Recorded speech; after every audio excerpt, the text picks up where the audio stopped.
Hey, it's Shana Meyerson with YOGAthletica. That's me on the right. That's me on the left.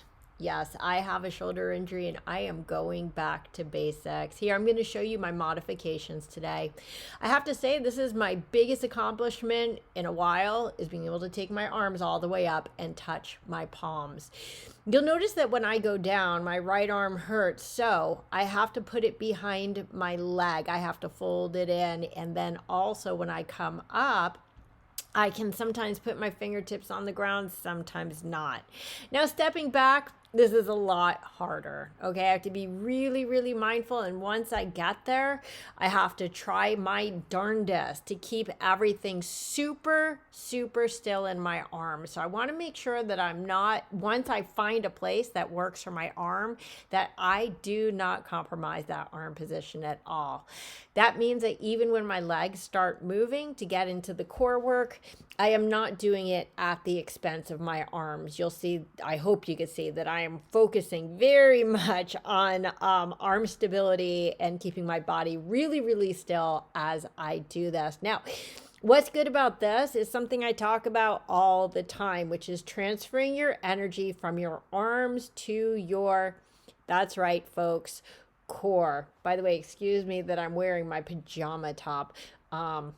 It's a rainy day here in LA. So this is very, very strong core work here.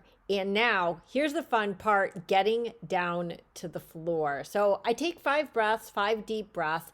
You'll notice in the one that's really, really moving fast, that is what I was doing before I hurt myself at 4 times speed. Now watch this beauty, how I have to get down to the floor. How about that? Let's talk about remedial practice. No, that's not me praying. That's me releasing my shoulder so that I could get into a Sphinx pose.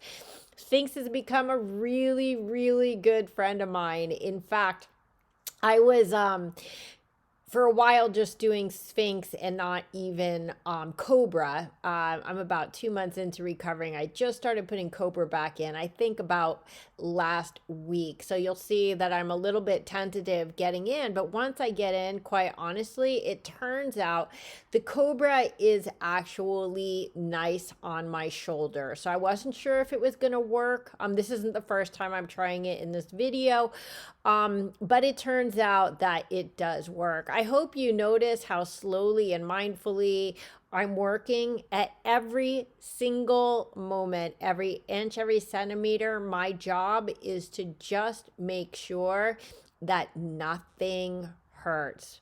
For people who have no context, I have torn my shoulder to the extent that my doctors don't know what's holding it on. Literally, they showed me the MRI. Apparently, the answer is nothing, a miracle. I don't know, but I am right now determined to do my best to heal it without surgery. If it turns out I need surgery, I'll do surgery. But shoulders, back and down, out of my ears, making sure the shoulder blades are sort of pulling together, super important. No more push-ups for me. You'll notice I'm going straight back into my dog, and I wind up so far back on my yoga mat, I have to move forward a little bit. But notice what's going on with my neck here, right? Remember that your neck is the uppermost part of your spine. I can't really hold my arms next to my ears. So by lifting my head, it makes this accessible for my arms. And also it helps to create the arch in my upper back. I want to make sure I don't lose that back bend, despite the fact there's no way in hell that I could do an upward bow right now. So once I step forward, you see my right arm hurts again. I had to come to my fingertips to accommodate that. Folding in with the head past the arm really, really hurts. So I'm actually using the arm to help release the shoulder, but it also helps me fold in.